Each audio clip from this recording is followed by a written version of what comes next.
భారత ప్రజలమైన మేము భారతదేశాన్ని సర్వసత్తాక సామ్యవాద లౌకిక ప్రజాస్వామ్య గణతంత్ర రాజ్యాంగాన్ని నిర్మించుకోవడానికి పౌరులందరికీ సాంఘిక ఆర్థిక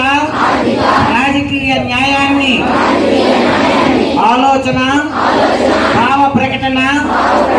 విశ్వాసము ధర్మము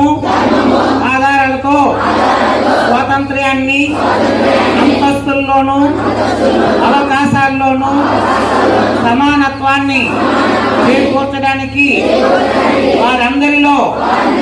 వ్యక్తిత్వ గౌరవాన్ని జాతీయ సమైక్యతను సంరక్షిస్తూ సౌభ్రాతృత్వాన్ని